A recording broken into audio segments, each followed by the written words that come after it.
हर दिन की तरह आज भी मैं खाना लेने भाभी के घर गया था।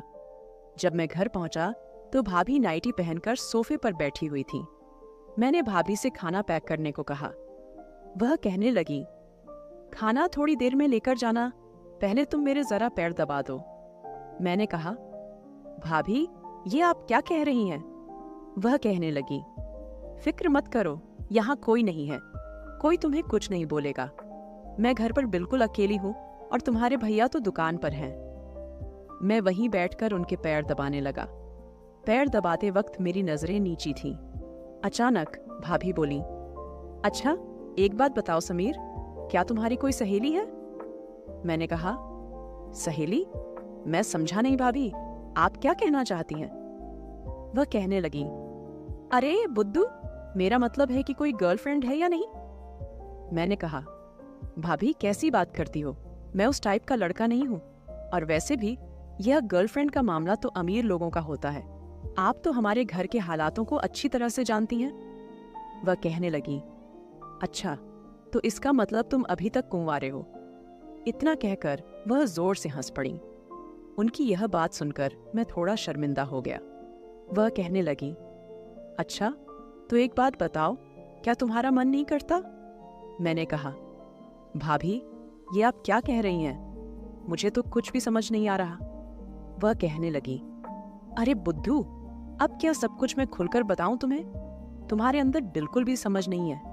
दिखने में तो एकदम गबरू जवान लगते हो और दिमाग बच्चों जैसा है। चलो आज मैं तुम्हें सिखाती हूँ। इतना कहकर भाभी मुझे अपने कमरे में ले गई और दरवाजा बंद कर लिया।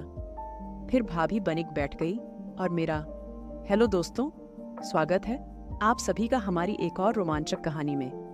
उम्मीद करती हूँ आपको यह कहानी बेहद पसंद आएगी। मेरा नाम समीर है और मेरी उम्र 19 साल है। मैं भैया के पास काम करता हूँ। मेरी उम्र ज्यादा नहीं है, लेकिन हालात और तंगी होने की वजह से मैं एक मजबूत जिस्म का मालिक हूँ। भैया मेरे कोई रिश्तेदार नहीं है, बस मैं उनके पास काम करता हूँ। वह उम्र में मुझसे काफी बड़े भी हैं, इसलिए मैं उनको भैया कहता हूँ और उनकी बीवी को भाभी।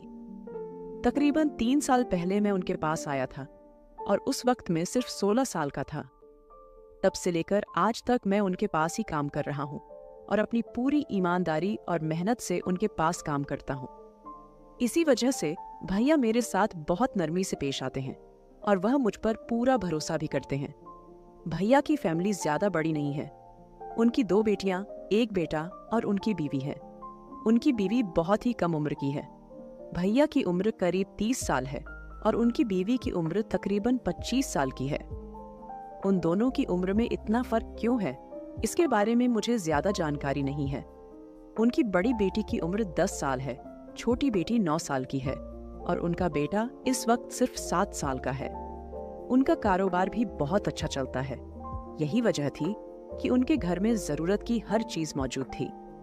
मुझे उनके घर में आने जाने पर कोई रोक टोक नहीं थी और उनके घर का तमाम सामान मैं ही लाया करता था। यानी भैया मुझे अपने घर का सदस्य ही समझते थे। जब से मैंने यहाँ काम करना शुरू किया था, तब से लेकर आज तक सब कुछ ठीक ठाक चल रहा था। शायद यह सब ऐसे ही चलता रहता, मगर एक दिन कुछ ऐसा हुआ कि मेरी जिंदगी ने एक नया मोड़ ले लिया। हुआ कुछ यूं कि मैं हर दिन की तरह घर का सामान लेकर भैया के घर पहुंचा। मेरे 2-3 बार दस्तक देने के बावजूद किसी ने न तो जवाब दिया और न ही दरवाजा खोला। फिर कुछ देर इंतजार करने के बाद मैंने गेट को हल्का सा धक्का दिया तो देखा कि वह लॉक नहीं था। फिर मैं खुद ही गेट खोलकर अंदर दाखिल हो गया और बिना झिझक सामान रखने के लिए किचन की तरफ चल पड़ा। मैं अभी किचन के करीब पहुंचा ही था कि मुझे किचन के साथ बने बाथरूम से हल्की हल्की सिसकारियों जैसी आवाजें सुनाई दी। मैं वहीं रुक गया, मगर इस वक्त मुझे बिल्कुल भी समझ नहीं आ रहा था कि ये आवाजें किस टाइप की हैं, क्योंकि वे सिसकारियां किसी के रोने जैसी नहीं लग रही थी। वे तो किसी अलग ही तरीके की आवाजें थीं, जिन्हें समझने में मैं बिल्कुल असमर्थ था। कुछ देर तो मैं यूं ही खड़ा रहा, मगर जब आवाजें काफी तेज हो गईं, तो मुझसे रहा नहीं गया और मैं बाथरूम की तरफ जाने लगा। अभी मैं दरवाजे के करीब ही पहुंचा था कि अचानक आवाज आना बंद हो गई। तब मैं दोबारा किचन की तरफ आ गया और सामान रखने लगा। मैं सामान रखकर बाहर निकल ही रहा था कि बाथरूम का दरवाजा खुला और अंदर से भाभी निकलती हुई दिखाई दी। मगर जब उनकी नजर मुझ पर पड़ी तो वे एकदम से हड़बड़ा गईं और लाल पीली होकर गुस्से से मेरी तरफ देखते हुए बोलीं, तुम अंदर कब आए? उनके इस तरह पूछने पर मैं एकदम से डर गया और हकलाकर बोला, बस भाभी, अभी ही आया हूं। क्योंकि बाहर खड़े होकर मैंने काफी देर तक दरवाजा बजाया, मगर जब कोई जवाब नहीं आया तो मैं खुद ही अंदर आ गया था। मेरी यह बात सुनकर भाभी खामोश हो गई और किचन की तरफ चली गई। उस वक्त घर में भाभी के अलावा और कोई भी नहीं था। खैर, फिर उन्होंने मुझे खाना पैक करके दिया तो मैं खाने का टिफिन लेकर सीधा दुकान की तरफ चल दिया। दुकान पर आने के बाद भी मेरा सारा ध्यान भाभी की तरफ ही था कि आखिर भाभी बाथरूम में क्या कर रही थी और वह ऐसी आवाजें क्यों निकाल रही थी। पूरा दिन सोचने के बावजूद मैं इस बात को नहीं समझ पाया, तो मैंने उस ख्याल को अपने जहन से निकाल दिया और सारा ध्यान काम की तरफ लगा दिया। मगर दूसरे दिन जब मैं खाना लेने भाभी के घर गया तो मैंने उनमें बहुत बदलाव महसूस किया। मतलब जिस तरह से वह मुझे आज देख रही थी, पिछले 3 सालों में उन्होंने मुझे ऐसे कभी नहीं देखा था। जब तक मैं वहां खड़ा रहा, उनका ध्यान मेरी तरफ ही था। फिर थोड़ी देर बाद उन्होंने खाने का टिफिन पैक करके मेरे हाथ में पकड़ा दिया, जिसे लेकर मैं दरवाजे की तरफ चल पड़ा। अभी मैं घर से बाहर निकलने ही वाला था कि उन्होंने मुझे पीछे से आवाज दी। मैं मुड़कर उनके पास आ गया और बोला, जी भाभी, कहिए। तो उन्होंने मुस्कुराकर मेरी तरफ देखा और मुझे गले से लगा लिया। उनके अचानक ऐसा करने पर मैं एकदम से हैरान और परेशान हो गया था। फिर कुछ लम्हों बाद वह मुझसे अलग हो गई और कहने लगी, समीर, तुम तो अब बड़े हो गए हो और कितने खूबसूरत भी लगते हो। चलो, अब तुम जाओ, मगर यह बात अपने भैया या किसी और को नहीं बताना। मैंने ना में सिर हिलाया और उनके घर से निकल गया, मगर पूरे रास्ते में यही सोचता रहा कि आखिर आज भाभी को यह क्या हो गया था। और यही सोचते सोचते मैं दुकान पर पहुंच गया। अब मेरा काम में बिल्कुल भी दिल नहीं लग रहा था, मगर इस बात को सोचकर मैं अपने अंदर एक अजीब सा महसूस कर रहा था और अंदर ही अंदर मुस्कुराने लगा। अगले दिन संडे था और भैया संडे को दुकान बंद रखते थे, जिस वजह से सारा दिन मैं अपने घर पर ही रहा। दूसरे दिन सुबह जब मैं दुकान पर गया तो मेरे पहुंचते ही भैया मुझसे कहने लगे, तुम्हारी भाभी को घर का कुछ सामान मंगवाना है, इसलिए तुम अभी घर चले जाओ। भैया की बात सुनकर मैं खुशी खुशी उनके घर की तरफ चल दिया। घर पहुंचकर मैंने दरवाजा खटखटाया तो भाभी ने ही दरवाजा खोला, क्योंकि उनके बच्चे स्कूल गए हुए थे। उस वक्त भाभी घर में बिल्कुल अकेली थीं। फिर उन्होंने मुझे देखा और अंदर आने को कहा। मैं अंदर दाखिल हो गया तो वह दरवाजा बंद करती हुई कमरे की तरफ चली गईं, मगर मैं सहन में ही खड़ा रहा। उन्होंने मुझे आवाज दी और कहने लगी, वहां क्यों खड़े हो, अंदर कमरे में आ जाओ ना। तो उनके कहने पर मैं भी कमरे में दाखिल हो गया। पहले तो वह मेरी तरफ देखकर मुस्कुराई और फिर कहने लगी, तुम बैठो, मैं अभी आई। और यह कहकर वह कमरे से बाहर चली गईं। मैं सोफे पर बैठकर उनके आने का इंतजार करने लगा। फिर जब वह अंदर आईं तो उनके हाथ में चाय के 2 कप थे। एक कप उन्होंने मेरी तरफ बढ़ाया तो मैंने बोला, भाभी, इसकी क्या जरूरत थी? तो उन्होंने मुस्कुराकर मेरी तरफ देखा और कहने लगी, पी लो, सुबह का वक्त है और वैसे भी अभी तुम्हें बहुत मेहनत वाला काम करना है। उनकी यह बात सुनकर मैं सोच में पड़ गया कि आखिर ऐसा कौन सा काम हो सकता है। फिर हम दोनों चाय पीने लगे। चाय पीते पीते भाभी मुझसे कहने लगी, उस दिन वाली बात तुमने किसी को बताई तो नहीं? मैं उनकी यह बात समझ गया था कि वह कौन सी बात कर रही हैं, मगर मैं अनजान बनते हुए बोला, कौन सी बात भाभी?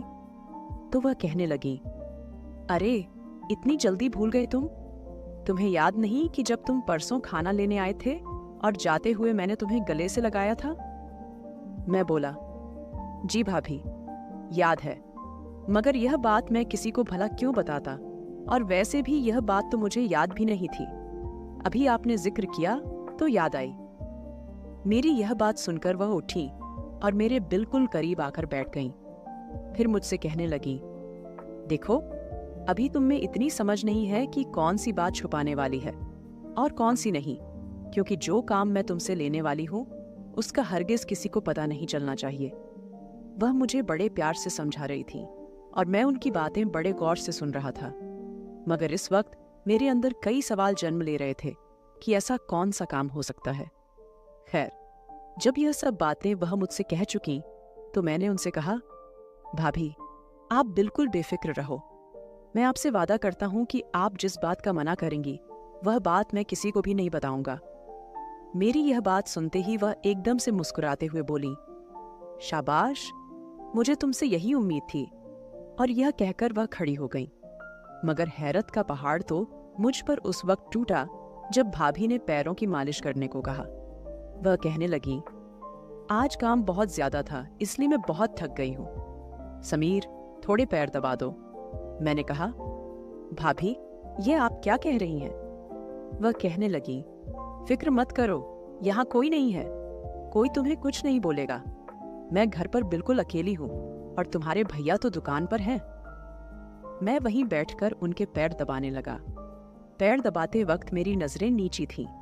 अचानक भाभी बोली, अच्छा, एक बात बताओ समीर, क्या तुम्हारी कोई सहेली है? मैंने कहा, सहेली? मैं समझा नहीं भाभी, आप क्या कहना चाहती हैं? वह कहने लगी, अरे बुद्धू, मेरा मतलब है कि कोई गर्लफ्रेंड है या नहीं। मैंने कहा, भाभी, कैसी बातें करती हो? मैं उस टाइप का लड़का नहीं हूँ और वैसे भी ये गर्लफ्रेंड का मामला तो अमीर लोगों का होता है। आप तो हमारे घर के हालातों को अच्छी तरह से जानती हैं। वह कहने लगी, अच्छा, इसका मतलब तुम अभी तक कुंवारे हो? इतना कहकर वह जोर से हंसी। उनकी यह बात सुनकर मैं थोड़ा शर्मा गया। फिर वह कहने लगी, अच्छा, तो एक बात बताओ, क्या तुम्हारा मन नहीं करता? मैंने कहा, भाभी, आप क्या कह रही हैं? मुझे कुछ समझ नहीं आ रहा। वह कहने लगी, अब क्या सब कुछ मैं खुलकर बताऊंगी तुम्हें? तुम्हारे अंदर बिल्कुल भी समझ नहीं है। दिखने में तो एकदम गबरू जवान लगते हो और दिमाग बच्चों जैसा है। चलो, आज मैं तुम्हें सिखाती हूँ। उनकी यह बात सुनकर मैं थोड़ा घबरा गया। मैंने कहा, भाभी, मुझे देर हो रही है, मैं दुकान पर जाता हूँ। वह कहने लगी, अभी तो आए हो, इतनी जल्दी क्या है? रुको तो जरा। इतना कहकर उन्होंने मुझे रोक लिया। फिर वह कहने लगी, तुम जानते हो तुम्हारे भैया कितने बूढ़े हो गए हैं। उनकी और मेरी उम्र में कितना फर्क है। काश मैं गरीब घर में पैदा ना हुई होती तो इस बूढ़े के साथ कभी शादी ना होती मेरी। इतना कहकर वह कहने लगी, थोड़े घुटने भी दबा दो ना। मैं थोड़ा हिचकिचाने लगा तो वह कहने लगी, शर्माओ मत, तुम दबा दो। उस वक्त उन्होंने मैक्सी पहनी हुई थी और मैक्सी को कुछ ज्यादा ही ऊपर खींच लिया था। इस तरह का नजारा मैंने पहले कभी नहीं देखा था, इसलिए मैं बहुत नर्वस था। वह कभी कभी बातें करते हुए मेरे बालों में हाथ फेर देती। फिर कहने लगी, तुम्हारे भैया तो मुझे खुश कर ही नहीं पाते, दुकान से आकर ही सो जाते हैं। मैं तो अभी जवान हूं, भला मैं कहाँ जाऊं? अब तुम ही बताओ, मैं क्या करूं? मैं उनकी बातें सुन तो रहा था, लेकिन कुछ समझ नहीं आ रहा था। अचानक उन्होंने मेरा हाथ पकड़कर अपने पास बिठा लिया और मुझसे चिपक कर बैठ गईं। फिर न जाने कैसी कैसी बातें करने लगी। कुछ बातें मेरी समझ में आती और कुछ नहीं। उनकी इस तरह की बातों से मैं अंदर से बहुत ज्यादा बेचैन होने लगा। मैं खुद पर काबू नहीं कर पा रहा था। आखिर मैं करूं तो क्या करूं? धीरे धीरे वह अपने मकसद में कामयाब हो गईं और मैं कुछ ना कर सका। मैं पसीने से तरबतर हो चुका था, लेकिन भाभी बहुत खुश थीं। कहने लगी, काफी समय बाद आज मेरे दिल को सुकून पहुंचा है। समीर, तुम्हें भी अच्छा लगा ना? मैंने उनकी बात का कोई जवाब नहीं दिया और नजरें झुकाकर उसी तरह बैठा रहा। और फिर इस तरह उन्होंने मुझसे वह मेहनत वाला काम करवा ही लिया जिसकी थकान मुझे 2 दिन तक महसूस होती रही। लेकिन उसके बाद मैं अपने अंदर बहुत बड़ा बदलाव महसूस करने लगा था। मुझे ऐसा लग रहा था कि अब मैं बड़ा हो चुका हूँ। अगले दिन जब मैं खाना लेने भाभी के घर आया तो आज भी भाभी इसी काम के लिए तैयार बैठी थी और फिर वक्त गुजरने का पता ही नहीं चला। मगर अब मुझे बहुत डर लग रहा था कि भैया को क्या कहूँगा कि इतनी देर कहाँ लगा दी। क्योंकि वह बड़ी बेसब्री से खाने का इंतजार कर रहे होंगे। फिर इस बात का जिक्र मैंने भाभी से किया कि भैया इतनी देर लगाने की वजह पूछेंगे तो मैं उनको क्या जवाब दूंगा। मेरी यह बात सुनकर वह कहने लगी, तुम इस बात से बिल्कुल भी परेशान मत हो। भाभी काफी समझदार थी तो उन्होंने फौरन एक कहानी तैयार कर ली। उन्होंने कहा, अगर तुम्हारे भैया पूछें तो उनसे कह देना कि भाभी की तबीयत ठीक नहीं थी और उन्होंने दवाई लेने मुझे स्टोर भेजा था। खाना भी तैयार नहीं था, जिस वजह से देर हो गई। भाभी की बात सुनकर मैं बहुत खुश हुआ क्योंकि उनकी यह बात एकदम ठीक थी। मैं तुरंत खाना लेकर सीधा दुकान पर पहुंच गया। दुकान पर ग्राहकों का ज्यादा भीड़ नहीं थी और भैया मुझे गौर से देख रहे थे। उनके पूछने पर मैंने वही कहानी सुना दी जो भाभी ने अपने दिमाग से बनाई थी। भैया ने भी उसे सच मान लिया और खाना लेकर खाने लगे। मगर न जाने क्यों मैं भैया से नजरें नहीं मिला पा रहा था। मेरे अंदर ये एहसास पैदा हो रहा था कि मैं भैया के साथ नमक हरामी कर रहा हूँ। मैं अपने अंदर एक बहुत बड़ी तब्दीली भी महसूस कर रहा था।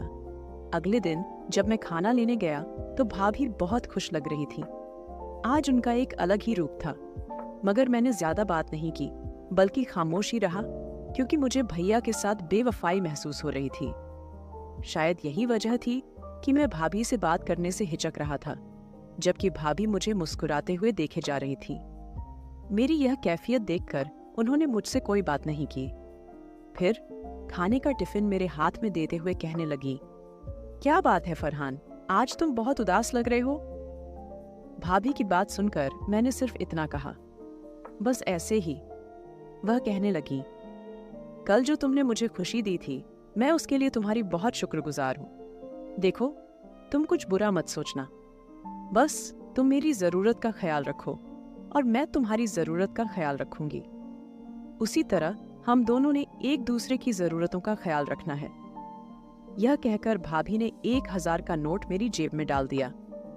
मैंने भाभी की तरफ देखा तो भाभी कहने लगी, हमने बस एक दूसरे के बारे में सोचना है और किसी दूसरी सोच को दिमाग में आने की जगह बिल्कुल भी नहीं देनी है।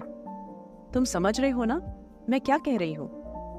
मैंने भाभी की इस बात को न समझते हुए भी हाँ में सिर हिला दिया।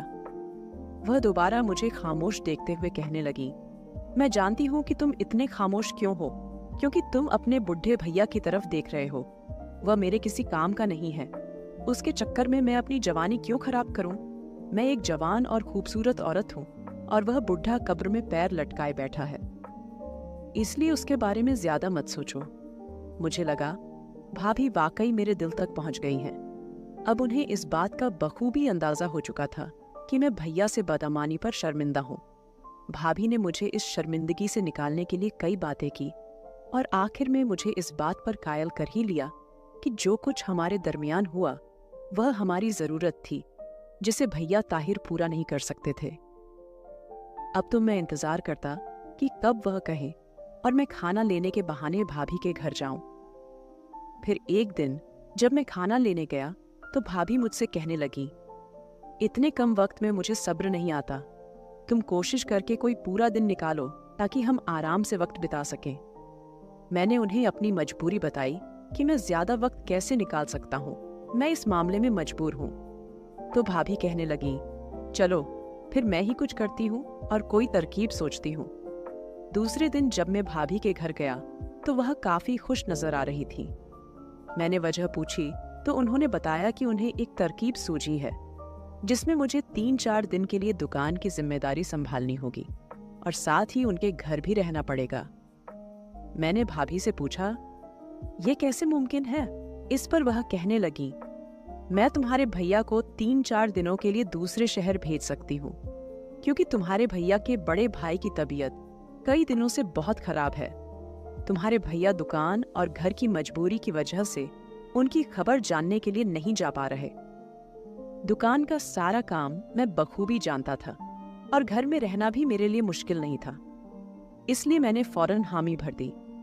भाभी ने कहा, ठीक है, मैं तुम्हारे भैया से आज रात ही बात करती हूँ, लेकिन अगर वह तुमसे पूछें तो यह जाहिर मत होने देना कि तुम इस बात को पहले से जानते हो। ऐसा दिखाना कि यह बात अभी तुम्हारे सामने आई है। मैंने भाभी से कहा, आप फिक्र न करें, मैं ऐसा ही करूंगा। दूसरे दिन जब मैं दुकान पर गया तो भैया ने मुझे अपने पास बुलाया और कहने लगे, क्या तुम मेरी गैरहाजिरी में दुकान संभाल सकते हो? मैंने अनजान बनते हुए कहा, भैया आप कहीं जा रहे हैं? वह बोले, हाँ, मैं 2-4 दिन के लिए दूसरे शहर जा रहा हूं। मैंने भैया को यकीन दिलाया, आप फिक्र ना करें, मैं यह काम पूरी जिम्मेदारी से संभाल लूंगा। भैया तो बस तसल्ली के लिए ही पूछ रहे थे, वैसे तो उन्हें पता था कि मैं तमाम काम समझता हूँ। फिर कुछ देर खामोश रहने के बाद वह कहने लगे, मुझे दुकान की इतनी फिक्र नहीं है जितनी घर की है, क्योंकि घर में भी तो किसी मर्द का होना जरूरी है। इसलिए मैं चाहता हूँ कि 3-4 दिन के लिए तुम हमारे घर में ही रह लो। मैं भैया के चेहरे की तरफ देख ही रहा था। इससे पहले कि मैं कुछ बोलता, भैया दोबारा बोले, अगर तुम्हारे घर वालों को कोई दिक्कत ना हो तो मेरी गैर मौजूदगी में तुम रात को हमारे घर ही सो जाना। मैंने कहा, भैया आप कैसी बातें कर रहे हैं? मेरे घर वालों को भला क्या ऐतराज होगा? आप हुक्म करो, बंदा हाजिर है। उनके चेहरे से लगा जैसे उनके सर से कोई बोझ हट गया हो। फिर उन्होंने बताया कि वह कल अपने बड़े भाई की खबर के लिए रवाना हो जाएंगे। उस दिन जब मैं खाना लेने गया तो भाभी को यह खुशखबरी सुनाई। भाभी तो खुशी से पागल हो गईं। फिर शाम को दुकान बंद करने के बाद भैया ने दुकान की चाबियां मेरे हवाले कर दी और बताया कि वह 3 दिन के लिए अपने बड़े भाई के पास जा रहे हैं और चौथे दिन ही वापस आएंगे। उन्होंने मुझे हिदायत दी कि कल अपने घर वालों को बता दूं कि मैं 3-4 दिन तक उनके घर पर ही रहूंगा। मैंने हाँ में सर हिला दिया। घर जाते हुए आने वाले चंद दिनों के ख्यालात मेरे दिमाग में घूम रहे थे। उसी वजह से मैं रात को ठीक से सो भी नहीं पाया। सुबह नहा धोकर तैयार हुआ, 2 जोड़ी कपड़े पैक किए और घर वालों को बताकर दुकान की तरफ चल दिया। पूरा दिन मैंने दुकान पर बिताया। दोपहर का खाना भी करीब के होटल से मंगा लिया और बड़ी बेसब्री से शाम होने का इंतजार करने लगा। जैसे ही शाम हुई, मैं दुकान बंद करके भैया के घर पहुंच गया। भाभी ड्राइंग रूम में बैठी हुई मूवी देख रही थी, जबकि उनकी दोनों बेटियां फर्श पर बैठकर स्कूल का काम कर रही थीं और उनका बेटा अपने खिलौनों के साथ खेल रहा था। भाभी काफी खुश नजर आ रही थी। मैंने पहले तो दुकान का सारा हिसाब किताब बताया और सारे पैसे भाभी के हाथ में पकड़ा दिए। फिर भाभी ने मेरे लिए खाना गर्म किया और टेबल पर लगा दिया।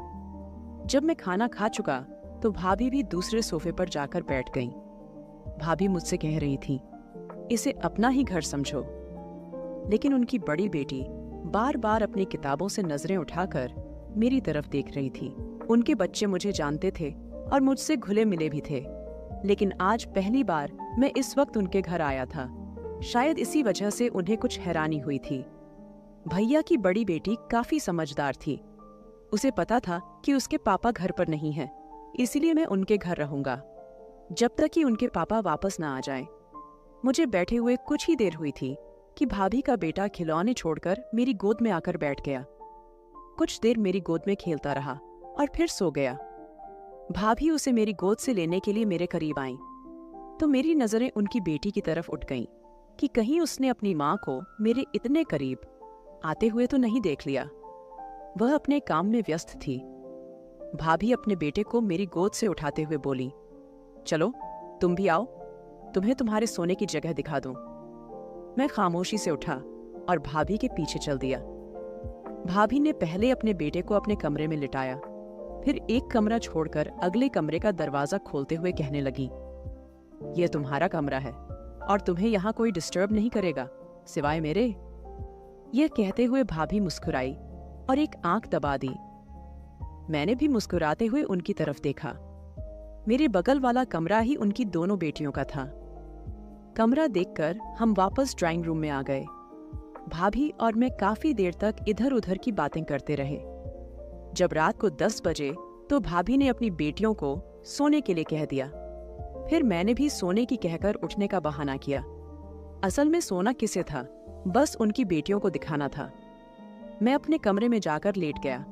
फिर लगभग 12 बजे के करीब मेरे कमरे का दरवाजा खुला। मैंने देखा कि कमरे में भाभी दाखिल हुई। वह मेरे करीब आईं और कहने लगीं, उठो और मेरे कमरे में चलो। इस तरह भाभी मुझे उठाकर अपने कमरे में ले गईं और अंदर से दरवाजा बंद कर लिया।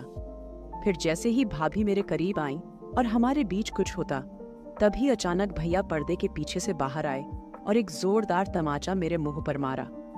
भाभी को पकड़कर जमीन पर फेंक दिया। भैया को हम दोनों पर पहले ही शक हो गया था, क्योंकि रोज रोज मैं दुकान पर खाना लेकर देर से पहुंचता था, इसलिए वह काफी समय से हम दोनों पर नजर रख रहे थे और आज उन्होंने हमें रंगे हाथों पकड़ लिया था। भैया ने मुझे मार मार कर भरता बना दिया और गुस्से में कहने लगे, तू जिस थाली में खा रहा था उसी में छेद कर रहा था, निकल जा मेरे घर से। भैया ने भाभी को भी बहुत मारा। इस हादसे के बाद हम सबकी जिंदगियां बदल गईं। मैं बेरोजगार हो गया और भैया ने भाभी को तलाक दे दिया।